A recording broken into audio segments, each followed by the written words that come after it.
Language use की, लेकिन जिस तरह से उन्होंने कहा है कि मेंटली बहुत प्रेशर में है, मेंटली बहुत प्रेशर में है, दबाव में है, वो दिखा कल पार्लियामेंट में, पूरे देश ने देखा। और जो मैंने बातें बोली हैं उसके बारे में उन्होंने कोई मतलब बात तो नहीं बोली, प्रूफ नहीं दिया। हमने पब्लिकली प्रेस कॉन्फ्रेंसेस में कहा है, मैंने डायरेक्टली चैलेंज किया उनको कि आ जाइए मैदान में, आ जाइए पार्लियामेंट में डिस्कस करते हैं, मेरे प्रेस कॉन्फ्रेंसेस को डिस्कस करते हैं। कोई जवाब नहीं मिला। Actually let us have a debate on my press conference, let us go, let us have very good idea, let us have a debate on the press conference. Amit Shah ji, I challenge you to have a debate on the 3 press conferences.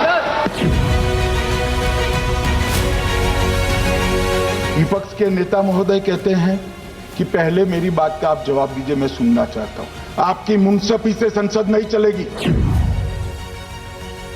मेरे यहाँ बोलने का क्रम मैं तय करूंगा, इस तरह से नहीं चलेगी संसद।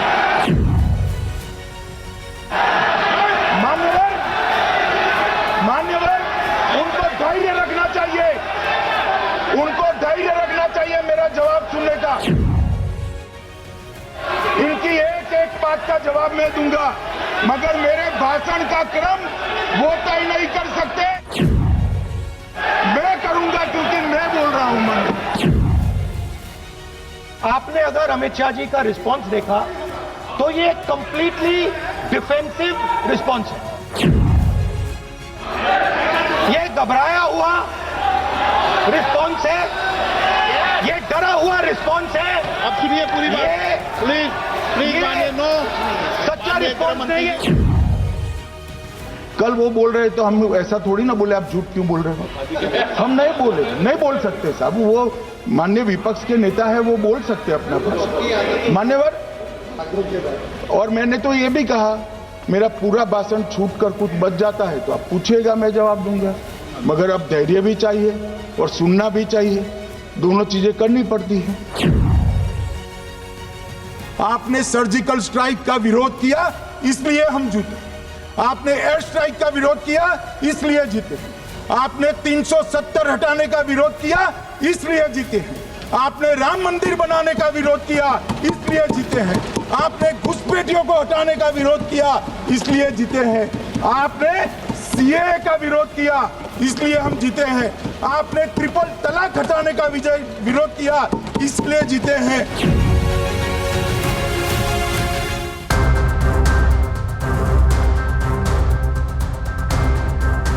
नमस्कार। संसद में चुनाव सुधार को लेकर चर्चा हुई, लेकिन ये चर्चा चुनाव सुधार और एसआईआर से ज्यादा चर्चित हो गई गृहमंत्री अमित शाह के जवाब और राहुल गांधी की उनकी चुनौती को, जिसपे उन्होंने कहा कि वो अपनी 3 प्रेस कॉन्फ्रेंस में डिबेट करना चाहते हैं।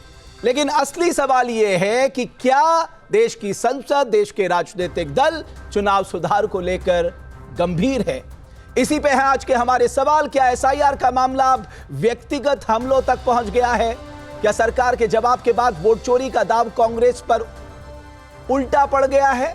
या क्या नेहरू गांधी परिवार पर सीधा अटैक करके सरकार ने एसआईआर के मुद्दे को भटकाने की कोशिश की है?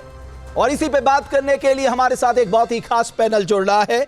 इस मंच में सिद्धार्थ यादव भारतीय जनता पार्टी से, कंचना यादव आरजेडी से, सुजाता पांडे हमारी राजनीतिक विश्लेषक और शुभ्रांशु राय साहब प्रवक्ता कांग्रेस। शुभ्रांशु राय साहब, मैं शुरुआत आपसे करना चाहूंगा। आप ही डिमांड कर रहे हैं, मुझे मालूम है कि पिछला मॉनसून सत्र इसलिए नहीं चल पाया बिकॉज आप एसआईआर पे डिबेट चाहते थे। इस बार चलो बात बन गई कि साहब हम इलेक्शन रिफॉर्म पे डिबेट करेंगे, लेकिन जब जवाब आता है आप वॉकआउट कर जाते हैं। तो साहब आप डिबेट आपने मांगी क्यों जब आपको वॉकआउट करना था? तो भट्ट साहब, मैं अपने चर्चा की शुरुआत हरिवंश राय बच्चन साहब की एक कविता के शीर्षक से करना चाहूंगा, क्या भूलूं क्या याद करूं।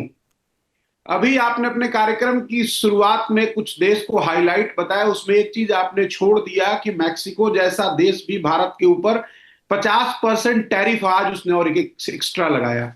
तो देश के लोगों को और खासकर हमारे एक्सपोर्टर्स को जानना चाहिए जो एक्सपोर्ट करते हैं कि एक्सपोर्ट भारत से उनके लिए दिन प्रतिदिन और महंगा होता जा रहा है। अब आते हैं एसआईआर की बात करने पे। राहुल गांधी जी ने पार्लियामेंट में यही कहा था, पूछा था उनसे कि कुछ हमारे सवाल हैं, उनके आप सिलसिलेवार तरीके से जवाब दीजिए। मैं भी अभी अपनी बात करूंगा भूमिका लगाकर। मुझे उम्मीद है कि मेरी बात का जवाब जो है सिद्धार्थ यादव देंगे। अब कितना देंगे वो वक्त बताएगा। वोट चोरी एक बहुत प्रचंड बड़ा मुद्दा है साहब। कानून तो है, सबके लिए है, लेकिन कानून मानने की बाध्यता कौन देता है? संविधान की शपथ। मैं एक तो छोटे उदाहरण दे देता हूं ऑफ द ट्रैक। निठारी कांड हुआ था साहब। छोटे छोटे गरीब लोगों के बच्चे थे, मारे गए थे, नाले में उनकी डेड बॉडी पाई गई थी, उनके अंग किसी के फ्रिज में पाए गए थे। एक वक्त के बाद ना जमानत पे लोगों की जमानत मिल गया या केस ही खत्म हो गया, सजा किसी को नहीं हुई। कानून तो साहब सबके लिए बराबर ही है ना। अब मैं आपको एक आध घटने का रेफरेंस देता हूं। 3 दिसंबर को दिल्ली एमसीडी का चुनाव हुआ था। सब निष्पक्ष है साहब। 45 दिन के अंदर आप कोर्ट में अपील करिए। भट्ट साहब, अगर आपके अलावा और आपके दूसरे कुलीग भी जाते होंगे कोर्ट में अपील करने, तारीखों का क्या है भगवान मालिक है। कोर्ट तो छोड़िए, थाने में आप जाइए, आपको पता चल जाएगा। एमसीडी का रिजल्ट आया था। अशोक विहार का वार्ड था, वार्ड नंबर 65। 10 राउंड की मतगणना होनी थी, 10 राउंड की मतगणना हो गई। 10 राउंड की मतगणना के बाद पहले जो था वो आम आदमी पार्टी जीत रही थी, बीजेपी हार रही थी। फाइनल रिजल्ट आया तो बीजेपी जीत गई, आम आदमी पार्टी हार गई। ये 10 राउंड की मतगणना का रेफरेंस जो है वो बीजेपी दिल्ली का ट्विटर हैंडल है 3 दिसंबर का। बात करते करते सिद्धार्थ, लेकिन अभी भी आपने ये नहीं कहा कि आप वॉकआउट क्यों किए। चर्चा की डिमांड करने के बाद जवाब पूरा सुनने के बजाय वॉकआउट क्यों किया? भट्ट साहब ना, हम लोग भी थोड़ा पार्लियामेंट को देख देख कर हमने सीखा है। जैसा हमारे पार्लियामेंट के अध्यक्ष ओम बिरला साहब कह रहे थे, जब एक व्यक्ति कोई सवाल कर रहा है तो बार बार उसके बीच में सवाल नहीं करना चाहिए, फ्लो टूट जाता है। तो आप थोड़ा सुनिए, अच्छी चीज है। सिद्धार्थ उसके बाद जवाब देंगे। अब दूसरा जो था, वोट चोरी क्यों, कहां, कैसे, फिर वही कहानी। नियम कानून तो कब का बना हुआ है, इंटेंशन। अरे सर, एसआईआर कोई पहली बार थोड़ना हो रहा है। बहरहाल आपने जितनी बातें रखी मैं उसका जवाब ले लेता हूं एक बार। सिद्धार्थ भाई, आप इतना लंबा चलेंगे तो उतना टाइम हो नहीं पाएगा। सुधांशु जी, इतना नहीं हो पाएगा। फिर वही नहीं, मेरा सिर्फ इतना कहना है, आपने वॉकआउट क्यों किया? आपने अपनी बात रखी, आप पूरा जवाब भी सुन लेते। रमेश भट्ट जी, मैं कोई फिजिक्स का स्टूडेंट हूं जो हर सवाल का यस नो में जवाब दूंगा? थोड़ा सब्र रखिए साहब, 60 सेकंड वक्त दीजिए।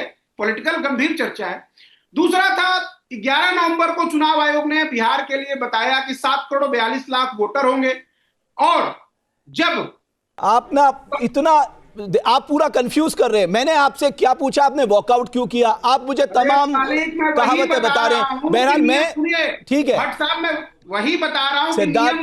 नहीं, आपके मोबाइल पर तुरंत आएगी ब्रेकिंग न्यूज। स्क्रीन पर सबसे पहले दिखेगी बड़ी खबर।